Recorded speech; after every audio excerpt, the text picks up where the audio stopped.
வணக்கம். இன்றைக்கி நம்ம பார்க்க போகிற சமையல் ஒரு 3 வகையான கஞ்சி ரெசிபி தான் பார்க்க போகிறோம். இது வந்து சுகர் லெவலையும் குறைக்கும். வெயிட் அதிகமாக இருந்துச்சுனாலும் தாராளமாக இந்த கஞ்சியை ட்ரை பண்ணி பாருங்கள். அருமையாக இருக்கும். வாங்க அந்த 3 கஞ்சியை எப்படி செய்யலாங்கிறத பார்க்கலாம். ஒரு கப் அளவுக்கு கொள்ளு எடுத்துருக்கேன். இப்போ வந்து நல்லா வாசனை வர அளவுக்கு வறுத்துக்கலாம். நல்லா அப்படியே படப்படன்னு பொரிஞ்சு வரும். இந்த அளவுக்கு வறுத்துக்கலாம். இப்போ கொள்ளு நல்லா வறுபட ஆரம்பிச்சிருச்சு. இந்த ஸ்டேஜில் ஒரு 4 துண்டு பட்டை சேர்த்துக்கலாம். அதே மாதிரி 1 டீஸ்பூன் அளவுக்கு சீரகம் அதையும் சேர்த்துக்கலாம். அதே மாதிரி 1/4 டீஸ்பூன் அளவு மிளகு சேர்த்துக்கலாம். செரிமானத்துக்கும் நல்லது. அதே சமயம் வெயிட் குறைக்கிறதுக்கும் மிளகு சீரகம் வந்து ஹெல்ப் பண்ணும். சுகரையும் கண்ட்ரோல் பண்ணும். ஸோ அதுக்காக இந்த பட்டை, மிளகு, சீரகம் இது 3 சேர்த்துருக்கோம். கொள்ளு வந்து நல்லா வறுபட ஆரம்பித்தது இதை சேர்த்துருங்க. அதுக்கப்புறமா நல்லா படபடன்னு பொரிய ஆரம்பிச்சிடும். முதலே சீரகம், மிளகு சேர்த்துட்டோம்னா ரொம்ப கறி போன மாதிரி ஆயிரும். அதனால் 3/4 பதம் நல்லா வறுபட்டதுக்கப்புறமா இந்த மிளகு சீரகத்தை சேர்த்து வறுத்தோம்னா கரெக்டாக இருக்கும்.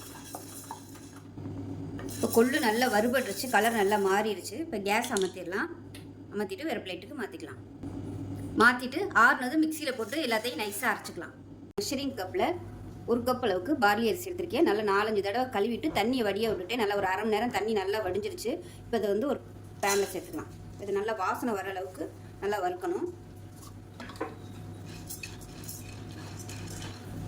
பார்லி அரிசி நல்லா வறுபட்டுருச்சு, வெடிக்க ஆரம்பிச்சிச்சு. இந்த ஸ்டேஜில் வேறு பிளேட்டுக்கு மாற்றிக்கலாம். இப்போ நம்ம அரைச்ச கொள்ளு பொடியிலேருந்து 1 கப் அளவுக்கு எடுத்துக்கலாம். நான் வந்து சின்ன மெஷரிங் கப் எடுத்திருக்கேன். நீங்கள் வந்து டம்ளரில் வந்து கனெக்ட் பண்ணிக்கோங்க. வந்து மெஷரிங் கப்பில் 1/4 கப் அளவு இருக்கும் இல்லையா, அதில் வந்து 1 கப் அளவு எடுத்துக்கிறேன். வெறும் அது வந்து கொள்ளு மட்டும்தான் சேர்த்துருக்கேன். இப்போ பார்லி வறுத்தது வந்து ஒரு 1/2 கப் அளவுக்கு சேர்த்துக்கலாம். 1/2 பங்கு. கொள்ளு வந்து 1 பங்கு எடுத்திங்கன்னா பார்லி வந்து 1/2 பங்கு எடுத்துக்கோங்க. இந்த ரேஷியோவில் நீங்கள் ஒன்றா கூட சேர்த்து அரைச்சிக்கலாம். நான் வந்து தனித்தனியாக தான் போட்டு அரைச்சி வச்சுருக்கிறேன்.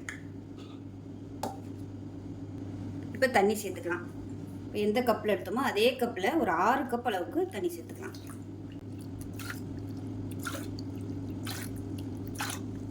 ஆறு கப் தண்ணி சேர்த்துருக்கேன். பக்கத்தில் வந்து நம்ம வேறு ஒரு பாத்திரத்தில் தண்ணி சூடு பண்ணி வச்சுக்கோங்க. ரொம்ப கெட்டியாகிடுச்சுன்னா டக்கு நம்ம அந்த தண்ணி எடுத்து ஊற்றிக்கலாம்.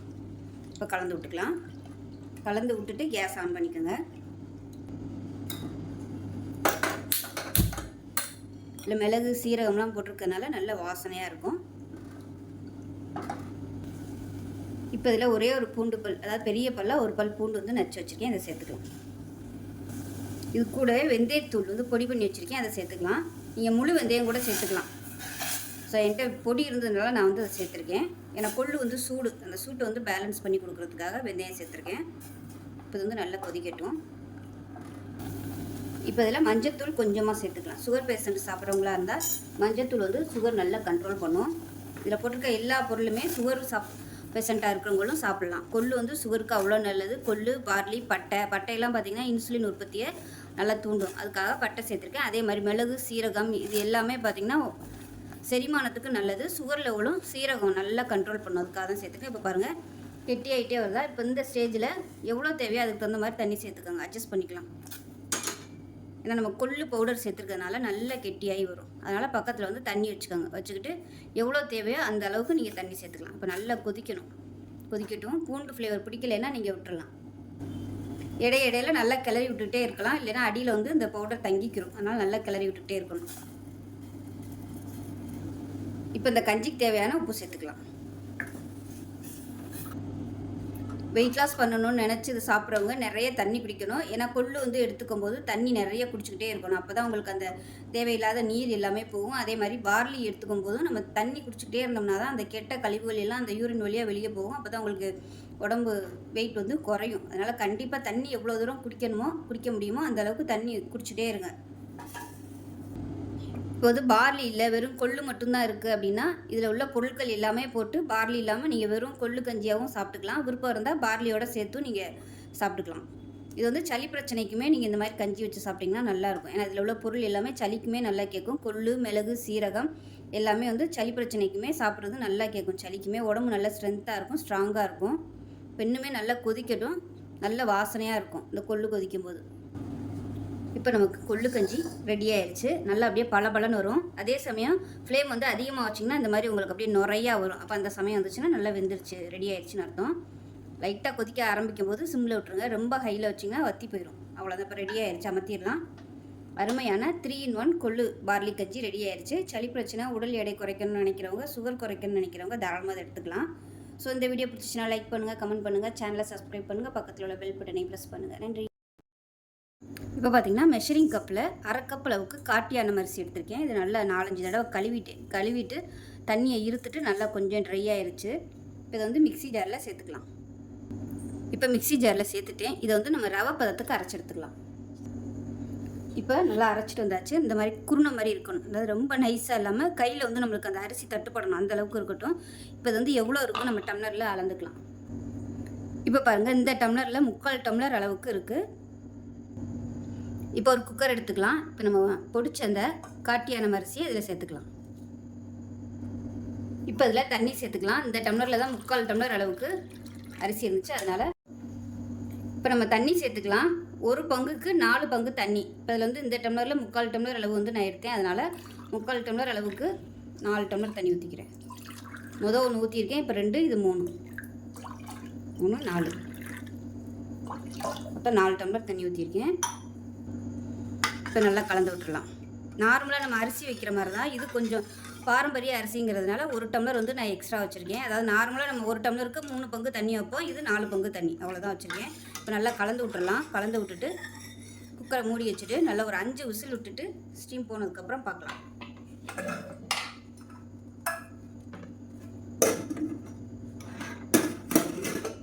இந்த மாதிரி சின்ன குக்கர் யூஸ் பண்ணும்போது சின்ன பர்னர் யூஸ் பண்ணுங்கள், அப்போ தான் உங்களுக்கு கரெக்டாக வரும். பெரிய பர்னரில் வச்சிங்கன்னா உங்களுக்கு விசில் சீக்கிரமே வந்துடும். நான் இப்போ வந்து சின்ன பர்னருக்கு மாற்றிட்டு நல்லா ஒரு 5 விசில் விட்டுட்டு ஸ்டீம் போனதுக்கப்புறம் பார்க்கலாம். இப்போ விசில் விட்டு ஸ்டீம் போயிடுச்சு, எப்படி இருக்குன்னு பார்க்கலாம். நான் வந்து சின்ன குக்கர் யூஸ் பண்ணதுனால இந்த மாதிரி கொஞ்சம் பொங்கி வந்துருச்சு. எப்பயுமே நான் வந்து ஒரு 2 டீஸ்பூன் அளவுக்கு எண்ணெய் விடுவேன், மறந்துட்டேன். ஸோ அதனால் இந்த மாதிரி பொங்கி ஊற்றிடுச்சு. நீங்கள் வைக்கல ஒரு 2-3 சொட்டு எண்ணெய் விட்டுட்டிங்கன்னா இந்த மாதிரி பொங்கி ஊற்றாது. ஸோ இந்த மாதிரி தான் இருக்கும். இதை வந்து நல்லா கலந்து விட்டுக்கலாம். கலந்து விட்டுட்டு இப்படி ஆறட்டும். இது வேறு பவுலுக்கு மாற்றிடலாம். இதிலே இருந்துச்சுன்னா சூடு ஆறாது, அதனால் இதை வந்து வேற ஒரு பவுலுக்கு மாற்றிட்டு ஆற விட்டுக்கலாம். நல்லா ஆறினதுக்கப்புறம் பார்க்கலாம். இப்போ பாருங்கள், நல்லா ஆறிடுச்சு. இப்போ நான் அந்த வீடியோ எடுக்கையில் மணி 10:30. ஸோ நீங்கள் வந்து மறுநாள் காலையில் சாப்பிட்ற மாதிரி இருந்துச்சுன்னா சாயந்தரம் ஒரு 6 மணி இல்லை 7 மணியை போல் குக்கரில் வச்சுருங்க. வச்சுட்டிங்கன்னா நைட்டு ஒரு 10 மணியை போல் நீங்கள் தண்ணி ஊற்றி வைக்கிறதுக்கு ஆறி கரெக்டாக வரும். ஸோ நீங்கள் அந்த மாதிரி பண்ணிக்கோங்க. இப்போ நான் வந்து எனக்கு 10:30ங்கிறதுனால ஃபேனுக்கு அடியில் விட்டு நல்லா கரண்டி வச்சு கிளறி ஆற விட்டு எடுத்து வச்சுருக்கேன். இது வந்து நல்ல கூலிங் வந்து ஆறணும், சூடோட தண்ணி ஊற்றக்கூடாது. அது நல்லா ஆறிடுச்சு. இப்போ சாதாரண பச்சை தண்ணி சேர்த்துக்கலாம். சேர்த்துட்டு நல்லா கலந்து விட்டுடலாம். அது வந்து மறுநாள் வரைக்கும் நம்ம நல்லா புளிக்க விட போகிறோம். புளிக்க விட்டு சாப்பிடும்போது தான் உங்களுக்கு வந்து நிறைய பெனிஃபிட் கிடைக்கும். இந்த காட்டியான அரிசி சுகர் பேஷண்ட்டாக இருக்கிறவங்களுக்கு இது ஒரு அருமையான ஒரு கஞ்சி. இது முழுசாகவும் வேக வைக்கலாம். முழுசாக வேக விட்டோம்னா நேரம் ஆகும்.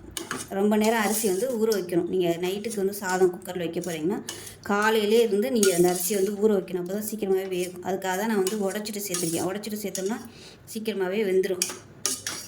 நல்லா சாஃப்டாக வந்துருக்கும் சாதம்லாம், நல்லா அப்படியே மசிது பாருங்கள். இப்போ நம்ம உடைக்கலைன்னா இது வேகிறதுக்கு வந்து ரொம்ப நேரம் ஆகும். அரிசியும் பெருசாக இருக்கிறதுனால அப்படியே விதையாக இருக்கும். இப்போ நல்லா எல்லாத்தையும் கலந்து விட்டுலாம். இப்போ இது கூடவே இன்னொரு முக்கியமான பொருள் பார்த்திங்கன்னா கருவேப்பிலை இலை. நல்லா கழுவுன கருவேப்பிலையிலையும் இது கூட அப்படியே சேர்த்துக்கலாம்.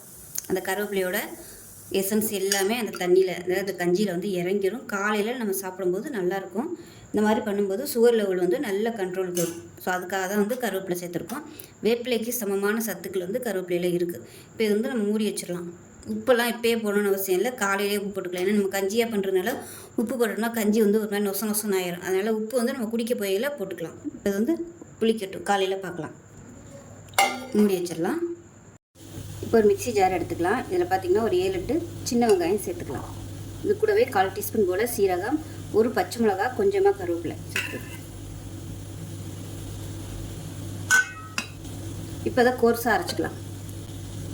இப்போ இதில் மெஷரிங் கப்பில் 3/4 கப் அளவுக்கு தயிர் எடுத்துருக்கேன், இதையும் சேர்த்துக்கலாம். இப்போ இதில் கொஞ்சமாக பெருங்காயத்தூள் சேர்த்துக்கலாம். இப்போ இதையும் ஒரு சுற்றிட்டு வந்துடலாம். இப்போ நைட்டு வந்து நம்ம தண்ணி ஊற்றி புளிக்க வச்சுருந்தோம், எப்படி இருக்குன்னு பார்க்கலாம். பாருங்கள், இந்த மாதிரி தான் இருக்கும். இப்போ இந்த கருவேப்பிலையை வந்து எடுத்துடலாம். இப்போ நம்ம வந்து மோரில் போட்டு கருவேப்பிலை அரைச்சோம் இல்லையா, நீங்கள் அந்த மாதிரி கூட இந்த கருவேப்பிலையை போட்டு அரைச்சிக்கலாம். நான் வந்து வேறு கருவேப்பிலை தான் போட்டு அரைச்சிருக்கேன். இதே கூட வேஸ்ட் பண்ணாமல் நீங்கள் அதிலே சேர்க்கலாம்.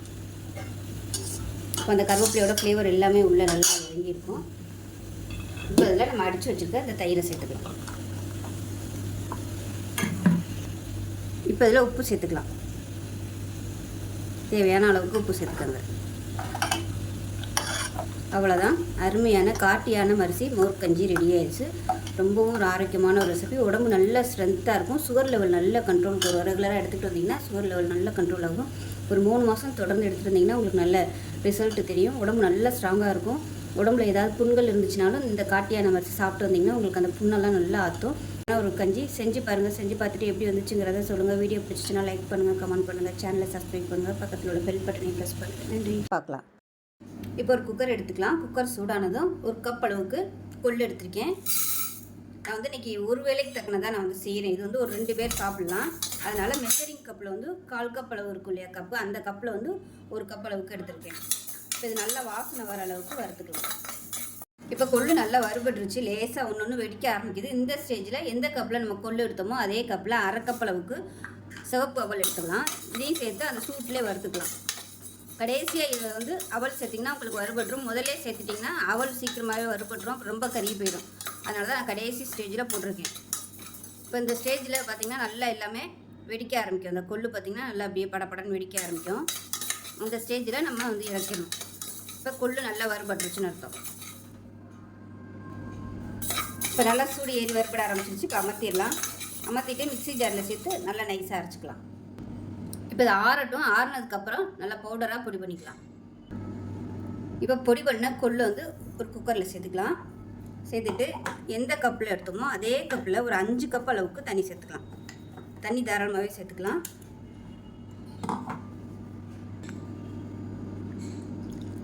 ஒன்று, 2, 3, 4, 5, 6. 5 சொன்னேன், 6 கூட நான் ஊற்றிருக்கேன். தண்ணி தரமாக ஊற்றிக்கலாம். ஏன்னா கொள்ளு சேர்த்துக்கிறதுனால பருப்பு ஐட்டம் தானே, அதனால் நல்லா கெட்டியாகிட்டே வரும். இதை நல்லா கலந்து விட்டுக்கலாம். இப்போ இதில் 10 வெந்தயம் சேர்த்துக்கலாம். ஏன்னா கொள்ளு வந்து சூடு, பயங்கரமான சூடு. அதனால் வெந்தயம் சேர்த்தோம்னா நல்லா கொஞ்சம் குளிர்ச்சியாகும். இப்போ இந்த கொள்ளுக்கு தேவையான அளவு உப்பு சேர்த்துக்கலாம். உப்பு சேர்த்துட்டு ஒரு 2 சொட்டு எண்ணெய் விட்டுக்கலாம். இல்லைன்னா உங்களுக்கு அந்த தண்ணி பூரா பொங்கி ஊற்றிடும். ஒரு 2 சொட்டு எண்ணெய் விட்டுக்கலாம். எண்ணெய் விட்டோம்னா பொங்கி ஊற்றாது. இப்போ குக்கரை மூடி வச்சிடலாம். மூடி வச்சுட்டு நல்லா ஒரு 5 விசில் விட்டுட்டு ஸ்டீம் போனதுக்கப்புறம் பார்க்கலாம். ஒரு மிக்ஸி ஜார் எடுத்துக்கலாம். இது வந்து ஒரு 3 சின்ன வெங்காயம் சேர்த்துக்கலாம். அதோட ஒரு கொத்து கருவேப்பிலையில் சேர்த்துக்கலாம். சின்னதாக ஒரு பச்சை மிளகா, இந்த அளவுக்கு போதும். இதுக்கு மேலே சேர்த்திங்கன்னா ரொம்ப காரமாயிடும். அதனால் ஒரே ஒரு பச்சை மிளகா, கொஞ்சமாக கொத்தமல்லி. இதை வந்து குறன்னு அரைச்சிட்டு பார்க்கலாம். இப்போ 1/2 கப் அளவுக்கு தயிர் சேர்த்துக்கலாம். இப்போ இது கூட பெருங்காயத்தூள் சேர்த்துக்கலாம். இதிலே சேர்த்துட்டோம்னா நல்லா மிக்சிங் ஆயிரும். 1/4 டீஸ்பூனுக்கும் கம்மியாக பெருங்காயத்தூள் சேர்த்துக்கலாம். இதை அரைச்சிட்டு பார்க்கலாம். இப்போ விசில்லாம் விட்டு ஸ்டீம் போயிடுச்சு. எப்படி இருக்குன்னு பார்க்கலாம். இந்த மாதிரி தான் இருக்கும். இப்போ இது வந்து கெட்டியாக இருக்குது. இதில் கொஞ்சம் தண்ணி சேர்த்துக்கலாம். தண்ணி கொஞ்சமாகவே சேர்த்துக்கோங்க. திருப்பி நம்ம வந்து மோர் சேர்க்கணும். அப்போ ரொம்ப தண்ணியாக போயிடும். இது வந்து ஆறட்டும். ஆறுனதுக்கப்புறமா நம்ம மோர் சேர்த்துக்கலாம். இப்போ நல்லா ஆறிடுச்சு. இப்போ இந்த ஸ்டேஜில் நம்ம வந்து அரைச்சி வச்சுருக்க அந்த மோர், பச்சை மிளகா, கருவேப்பிலை, கொத்தமல்லி, பெருங்காயம், வெங்காயம் எல்லாத்தையுமே சேர்த்துக்கலாம். வெங்காயம் விருப்பப்பட்டால் இன்னும் கூட நீங்கள் நிறைய சேர்த்துக்கலாம். அவ்வளோதான். எவ்வளோ திக்னஸ் இருக்குங்கிறத பார்த்துட்டு தண்ணி எண்ணெய் ஊற்றிக்கலாம். திக்காக தான் இருக்குது. இன்னும் கொஞ்சம் நம்ம தண்ணி சேர்த்துக்கலாம். இப்போ இன்னும் கொஞ்சம் தண்ணி சேர்த்துக்கலாம். வெங்காய ஃப்ளேவர் பிடிக்கும்னு நினச்சிங்கன்னா இந்த மாதிரி அரைச்சி சேர்த்துக்கோங்க. இல்லைன்னா உங்களுக்கு முழுசாக கூட நீங்கள் அப்படியே சேர்த்துக்கலாம். உங்களோட விருப்பம் தான். அரைச்சி சேர்த்தோம்னா நல்லாயிருக்கும் அந்த வெங்காய வாசனையோடு சாப்பிட்றதுக்கு. உப்பு எப்படி இருக்குங்கிற பார்த்துட்டு உப்பு பத்தலைன்னா சேர்த்துக்கலாம். உப்பு கம்மியாக இருக்குது, கொஞ்சமாக உப்பு சேர்த்துக்கலாம். அவ்வளோதான். அருமையான கொள்ளு மோர் கஞ்சி ரெடி ஆயிடுச்சு. ரொம்ப சிம்பிளான ஒரு மோர் கஞ்சி. செஞ்சு பாருங்கள். செஞ்சு பார்த்துட்டு எப்படி வந்துச்சுங்கிறத சொல்லுங்கள். வீடியோ பிடிச்சிச்சுன்னா லைக் பண்ணுங்கள், கமெண்ட் பண்ணுங்கள், சேனலை சப்ஸ்கிரைப் பண்ணுங்கள், பக்கத்தில் உள்ள பெல் பட்டனையும் ப்ரெஸ் பண்ணுங்கள். நன்றி.